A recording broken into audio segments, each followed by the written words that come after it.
What's going on, guys? I'm in Advantage and welcome back to another NHL 22 video. In today's video, we're diving into the new Nations of Hockey event in NHL 22. Before we get into today's video, thank you guys so much for 4,000 subscribers. I appreciate all your support. If you like the video, make sure you go ahead and like it. And if you're one of those people that watches my videos but is not subscribed, make sure you do so for the latest NHL 22 content. Without any further ado, let's get right on into it. Coming up first, we have my possibly favorite card in this event. It's so hard to tell because these cards are so even. 95 overall, MARIAN, HOSSA, one of my favorite cards all time to use in HUT.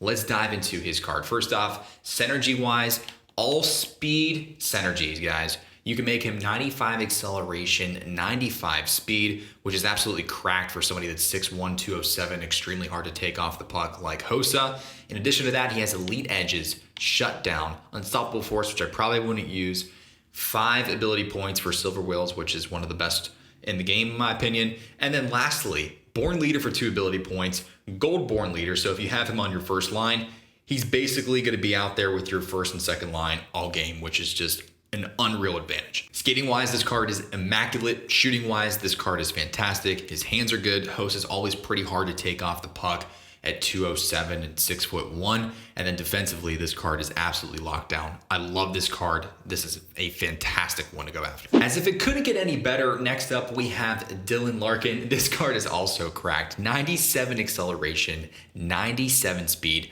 99 agility, meaning this card's going to turn on a dime. In addition to that, you have elite edges, Silver Born Leader, and as if he wasn't already quick enough, you have 10 ability points for Gold Wheels. Also has tape to tape and Silver Quick Draw. This is clearly an end game card. LARKIN's cards are always pretty good in HUT. Although he may be taken off the puck a little bit easier than HOSSA, he's extremely fast and at 6'1", almost 200 pounds. He's going to fly by people, especially if you have Gold Wheels activated. I love this card as well. All across the board, again, these cards are 95 overall, so they're pretty much cracked in just about everything. Taking a look at our first defenseman, we have HOLZER with Spark, Magician, as well as Buzzing. Of course, you can sub these out, but at 6'3", 214, he's a solid right-handed defenseman. He does have truculence, so that in addition to his 99 body checking already, he's absolutely going to body people. Doesn't have gold shutdown, but has silver shutdown. And then in addition to that, has a couple other interesting ones, including Ice Pack, which is probably not one I'd activate. But he does also have Seeing Eye, which is pretty advantageous from taking those shots from the point. Overall, though, ability-wise, let's look at this card. 95 acceleration, 93 speed. Shot is pretty solid across the board. Defensively, this card is obviously locked down. One of the best right-handed defensemen in the game. On the other side of him, we have LINDELL at 6'3", 215 pounds. This is now one of the best left-handed defensemen in the game, up there with Victor Hedman. 6'3", 215 is obviously pretty immaculate, but his zone and superstar abilities, I don't think I've seen a better combo out there altogether. Gold shutdown, silver truculence, silver quick pick, as well as silver bouncer. So essentially, you could have all 4 of those activated for only 8 ability points, and this card would be absolutely cracked on defense. In addition to that, he's almost 99 across the board defensively. Checking is crazy. He's a good size. If I didn't already have a stacked decor, this is a card that I'd 1000% be going after. And then lastly, between the pipes, 6'4", 240 pound goaltender Robin Lehner.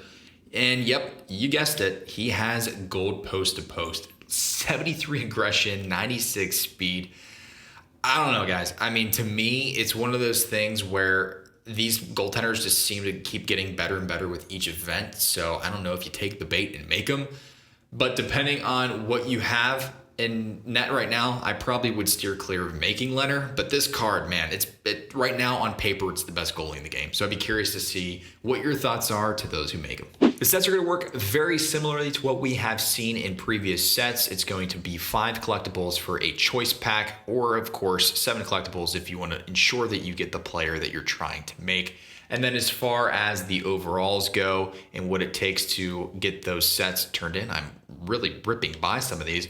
And we haven't really seen anything different here. So it's going to be 89 overalls, just as we saw last time, with a 7 collectibles to turn in, 6 collectibles is obviously going to be your 88s, and then lastly your 5 collectibles and so forth is going to be 87s as we scroll down. So make sure if you're doing these, I'd say around 6,000 to maybe 6,500 coins max is what you should be around as far as your per collectible basis, meaning that if you had, for example, 5 collectibles that you get here for an 87 overall, I wouldn't be paying any more than 30,000 coins for an 87 overall. And that would equal out to about 6,000 coins a collectible. So that is my advice whenever you're doing that. Of course, if you have untradeable cards, those are gonna be more advantageous to turn in first.